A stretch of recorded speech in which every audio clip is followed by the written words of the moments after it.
guys, today we're going to present about the poem we chose. The poem we chose is My Mistress' Eyes Are Nothing Like the Sun. Here are some information about the poem.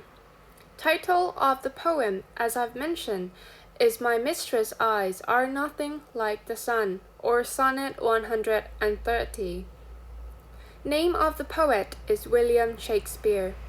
And here are the settings of the poem. Time and location are not mentioned in this poem. The character is William Shakespeare's mistress, or the lady whom William Shakespeare loved. The theme of this poem is loving someone without judging how they look like. Now let's listen to the poem. My mistress' eyes are nothing like the sun. Coral is far more red than her lips red. If snow be white, why then her breasts are dun. If hairs be wires, black wires grow on her head. I have seen roses damasked red and white, but no such roses see I in her cheeks. And in some perfumes is there more delight than in the breath that from my mistress reeks.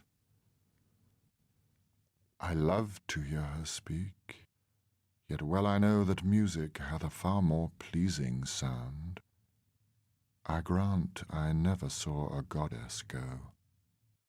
My mistress, when she walks, treads on the ground. And yet, by heaven, I think my love as rare as any she belied with false compare. Here is our group interpretation about this poem. The poem is about William Shakespeare comparing his lover to something else.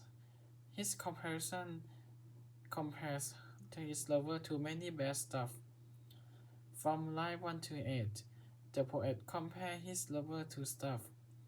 First, he compares that her eyes isn't as beautiful as the sun.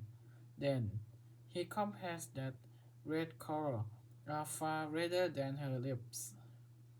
Then he adds that her breast isn't as white as the snow. The word done in line 3 means color brown. And he also comments that her hair was messy. He compared her hair to a black wire. He also says that he has seen many beautiful red and white roses, but he has never seen any beautiful roses in her cheeks. And finally, he compares that perfume are very delightful to smell, but she has deep smelly breath.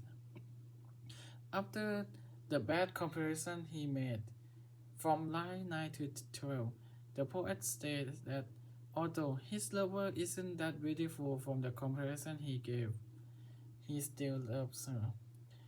He said that although there are many more pleasing music sounds, he still loves to hear her speak.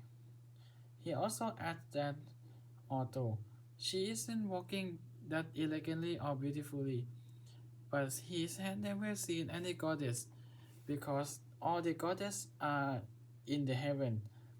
So we shouldn't compare any random stuff with her. So from line 13 to 14 is the conclusion. He concludes that he loves her, not because she is a goddess nor she is beautiful, but because he thinks love is rare and he loves the way she is. This poem it is a satire or irony. The other poem in that age, the other poem in that age often say how beautiful their lovers are, but he likes to compare it to the truth and say that love is bigger than you think it is.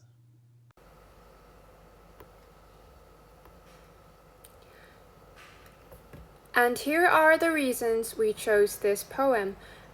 First, William Shakespeare is the best poet of all time.